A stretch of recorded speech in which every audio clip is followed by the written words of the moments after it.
Hi, time for Hamlet.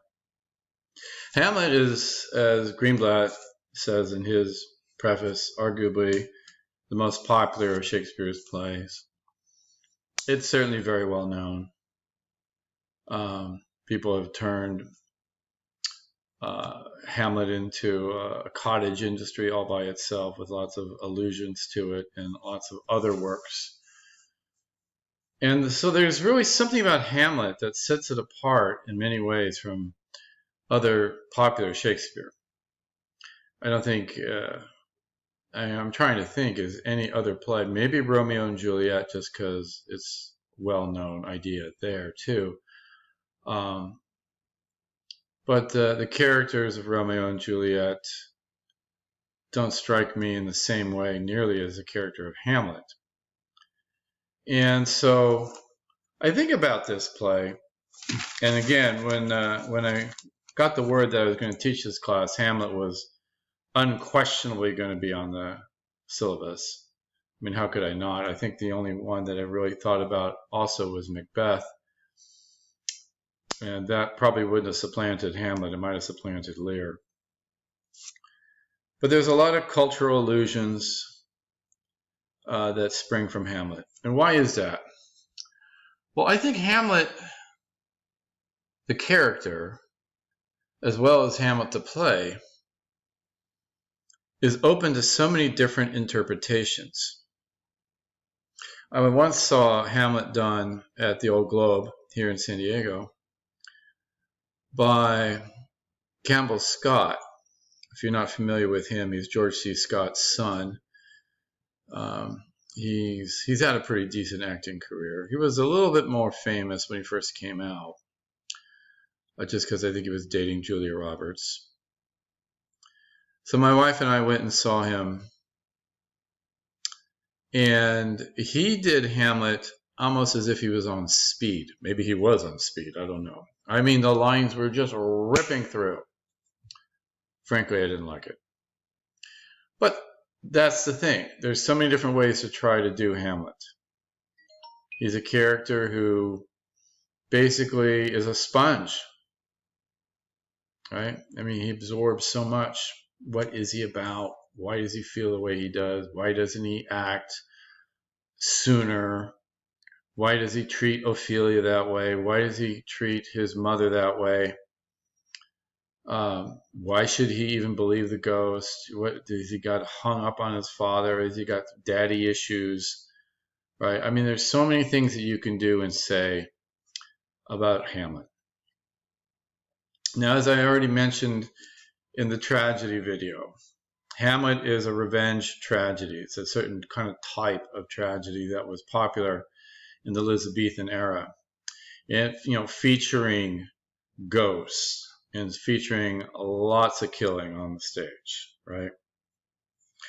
Like many plays, all of Shakespeare's plays, really, there are source materials. You can read Greenblatt's preface where he talks about a Danish hero, Hamlet, right? Pretty close to Hamlet. I can't do the pronunciation really well in Danish. I'm pretty weak on that one. But that character is pretty much a flat character. He kind of goes back to Beowulf almost. If you took 215 and you read Beowulf, you know about the concept of Vergild, the man price.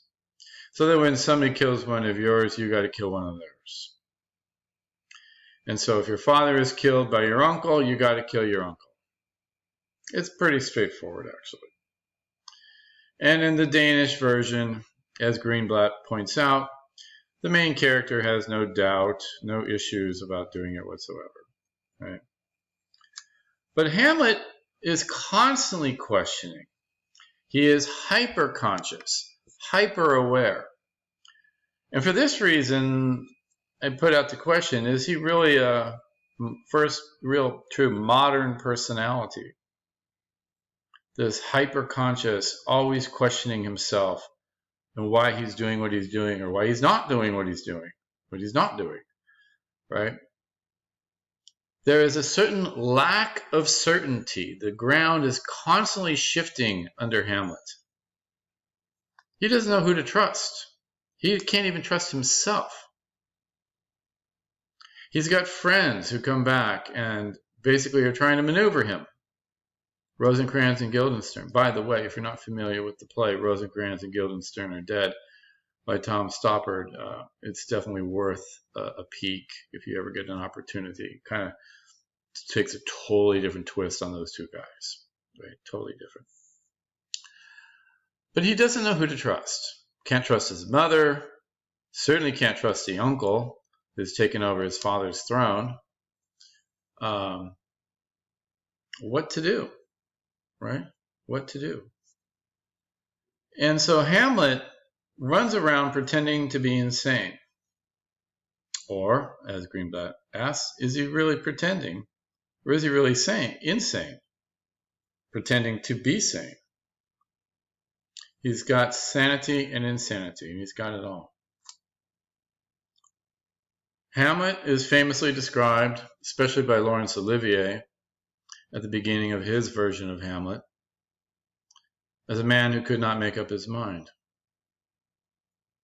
I want to cut Hamlet just a little bit of a break on this one. A ghost comes and tells you it is the ghost of your father, and he has been murdered, and you are to revenge it by committing another murder yourself.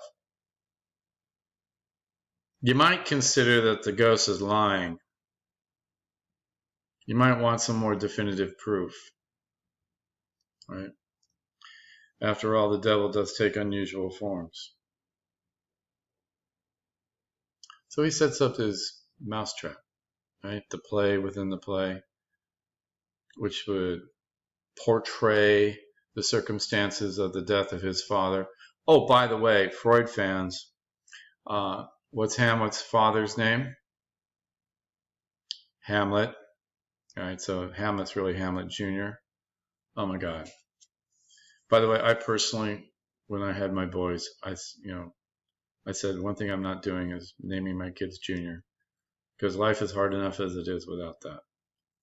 Being a son and being a father is hard enough without that. But he's got it. Hamlet Jr. And that ghost comes, and he really commands three things of Hamlet. He commands Hamlet to take revenge for his death. He also commands Hamlet to leave Gertrude, his mother, alone.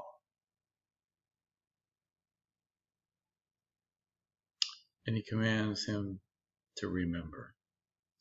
Remember me. Right? Three commands from the ghost.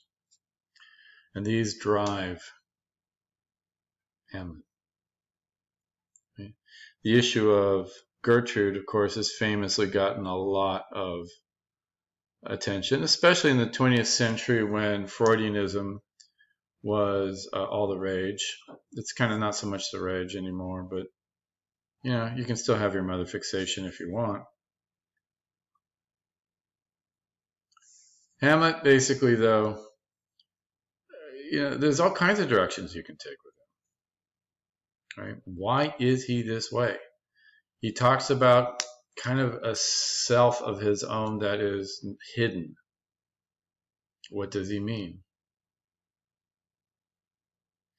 There's lots of questions. One of the things that I think is very remarkable about the play is that Shakespeare resists answers, and especially the easy answers. Right?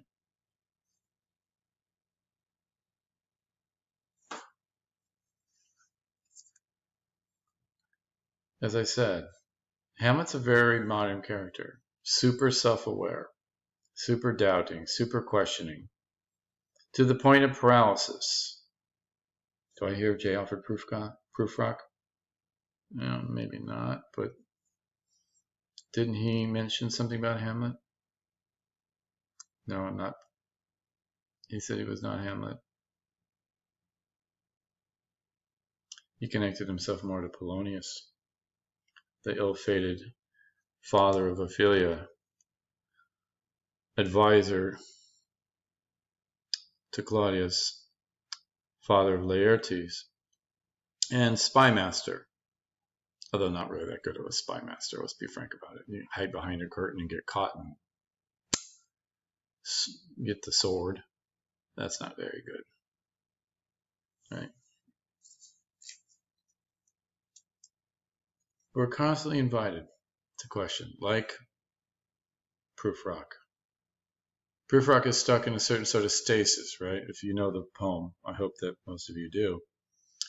Prufrock, T.S. Eliot's Prufrock is stuck. He can't move. And Hamlet is stuck, but eventually he does move. Eventually he does move. What he, why he moves, when he moves, again, are questions to consider. One of the things that I like to think about with Hamlet also is an often overlooked aspect. And I say often overlooked because in many times, right, it's, contemporary times, many times the role of Fortinbras is relatively cut, the observations about Fortinbras. But as my first question for this paper reveals, Fortinbras is a foil for Hamlet. It's kind of a comparison. And it's interesting to see what comes of that comparison between Hamlet and Fortinbras.